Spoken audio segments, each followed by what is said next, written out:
everybody to the Single and Stiletto Show. I'm Suzanne Oshima, and I'm a matchmaker and dating coach at Dream Bachelor and Bachelorette, and I'm also the founder of Single and Stilettos.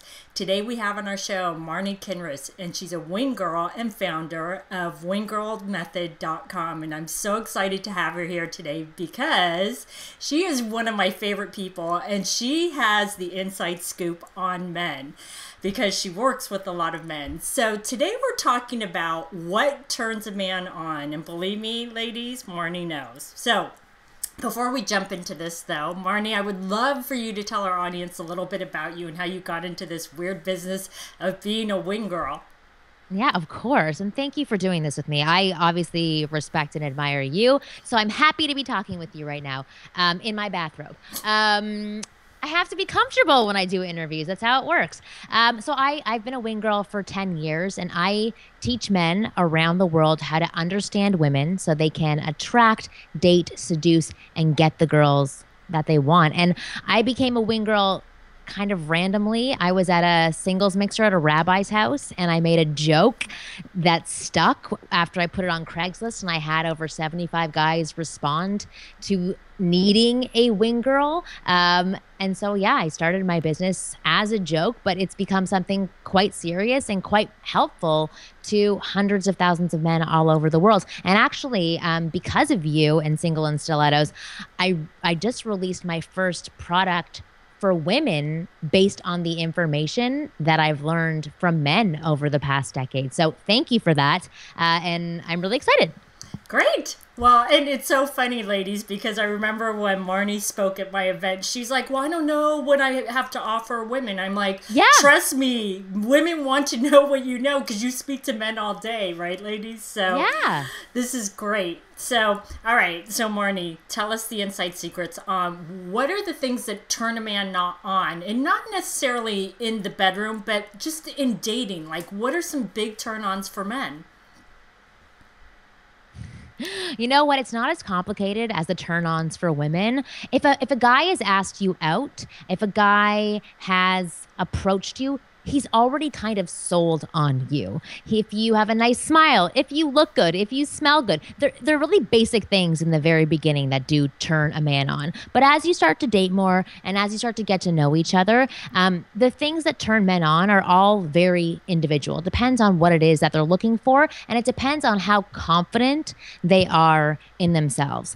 The one thing that I've learned about men over the past decade from working with them is that all they want to do is make women happy. When they like a woman, all they want her to be is happy. They want her to have a good time. They want her to enjoy herself. And if they can provide that experience for her, that's what ultimately turns them on and makes them happy. Well, it's simple. I know, and you know, that sounds so simple, but I've heard that a lot from my clients too. So I want to ask you, because I think this is important, because I have a lot of my male clients complain to me that a woman doesn't say thank you for the date or something like that. Do you hear that complaint too from your male clients? A lot of the guys that I work with, they don't really write to me about their complaints about women unless it's complaints in the beginning phases of the pickup or the attraction or the approach or the beginning phases of dating. The thing that frustrates men and turns men off the most is when they get women flaking on them. They get women being wishy-washy with what they want. They get texts that don't really make sense. They get women who, I know this may not be answers for the women that are watching this, but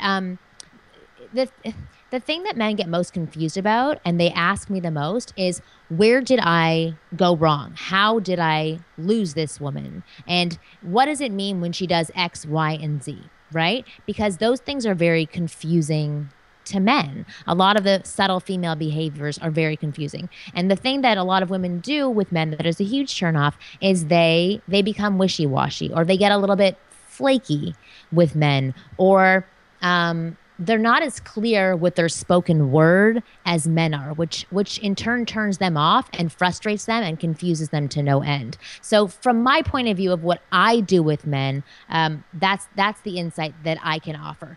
Is there a list of 10 things like women, being on their phones at the table, a woman, wearing too much makeup? Yes, those are things that could possibly and potentially turn men off. But for the men that I work with, it's more of the subtle behaviors that women have that really turn them off because it confuses them and frustrates them, and they're not sure how to pursue further.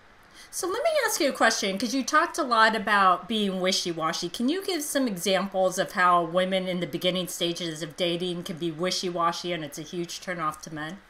Yeah, well, when they're not as open to locking down a potential date, when they'll, text a guy back and say, "Oh, you know what? I have friends in town this weekend. I'm not going to be able to hang out." And for most of the women who write that, it's a soft blow off to guys. But some women, which I found out, actually, have friends in town, but they don't tell men that, but yes, I will be available next week.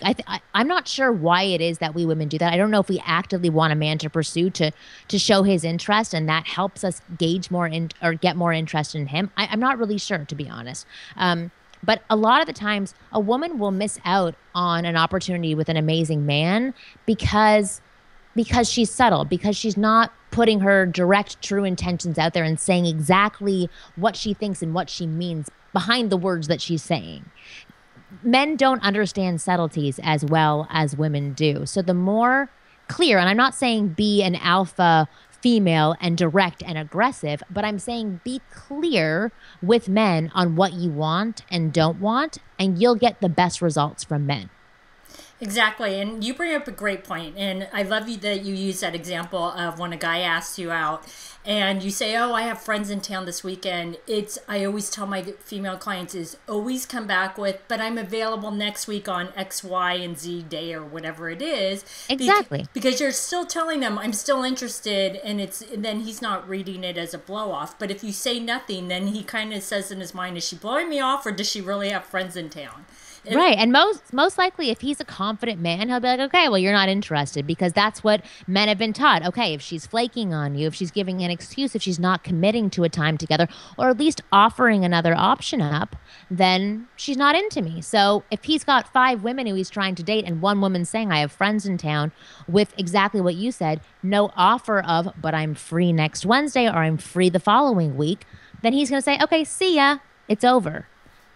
Men who maybe are not as high quality, a little bit more needy and eager, are going to be the ones who continue to pursue you after that, but most likely that will turn you off. So you don't end up getting quality if you're not putting out quality. Right. And I love that you said that some women aren't as clear about what they want or in their communication style as men are. Yeah. And Marni, tell the ladies about how men are very literal. They take everything for face value. They don't read into things. They don't sit there and say, "Well, how does she really feel?" Because I think as women, we expect men to understand how we're really feeling and read into something, and men just don't do that like women do.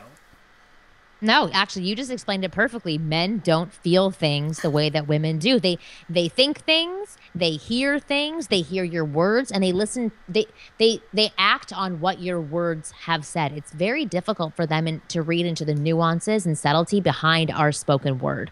For example, if I'm sitting with you and a guy approaches us and I want him to get the hell away from us, I'm going to make a very subtle cue to you, maybe something in my tone of voice, in my facial gestures, and you are going to pick up on it instantly. If a guy friend was beside me and a guy approached me and I wanted him to get the hell away from me and I made the same subtle gesture, but I was still talking to the guy wouldn't notice the subtle gesture, but he'd see me talking to the guy and think, "Oh, you're interested in him."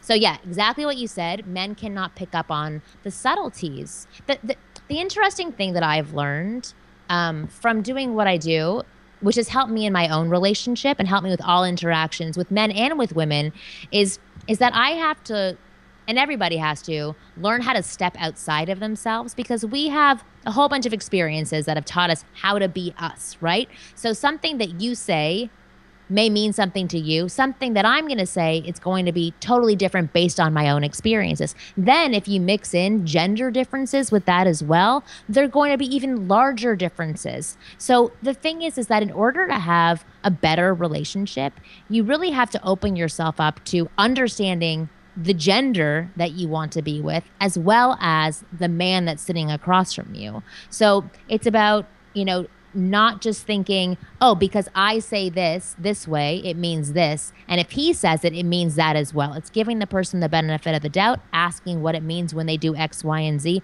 Anyway, the point is to learn to understand the opposite sex so that you can get along better with them, and not just stick to who you are and think that. Anyway, I'm going on a tangent. Never mind. But you know what I'm saying. No, I know what she's saying, ladies, is don't think that a man is going to figure out everything that you're trying to say and the subtleties behind what you really mean and all of that. And what I'm taking away from this, and what I think my audience should take away from this about what turns a man on, is being a clear communicator, and that's so that it doesn't leave him wondering about what you're really thinking. Because I have to give this one example, and I love giving this example because I think every single woman has done it. I've done it. Marni, I bet you've done it in your past when you were dating. But when you're dating a man and he says, "What's wrong?" and you say nothing, it drives men crazy when you know there's something wrong, but you want him to just figure it out. And then you go on about your day and you sit there and say, he better figure out what he did wrong and apologize or else. And then you just get more mad, and the man thinks, oh, nothing's wrong. He doesn't sit there and think, oh, what did I do? And right. Women need to realize that you really need to be a clear communicator, and like Marni said, really understand the differences. And I will tell you, ladies, I didn't understand the differences until I started Single on Stilettos and started working with both men and women and going, oh my God, there's two different dynamics going on here. And no wonder it's so hard for men and women to get together. So, Marni, these have been some great tips. So tell our ladies how they can find you. Well, okay, if you go to winggirlmethod.com, you can find my website, sign up for my free newsletters there. And then also, if you wanted to check out my program that is called That's Not How Men Work, which is based on the information that I've learned from men, about men, and what turns them on, what turns them off, and, really the hidden secrets behind men and their insecurities and fears of rejection, things that I didn't know about men. Go to winggirlmethod.com/menwork. Thanks, everybody, for joining us on the Single on Stilettos show. Our show is available both in video format and podcast format. If you'd like to view the videos, you can go to singleonstilettos.com. And if you'd like to get the podcast, you can download it from iTunes. If you'd like to get our free report on the top 10 secrets on what attracts a man and what turns him off, you can click right here on the video, or you can go to singleonstilettos.com.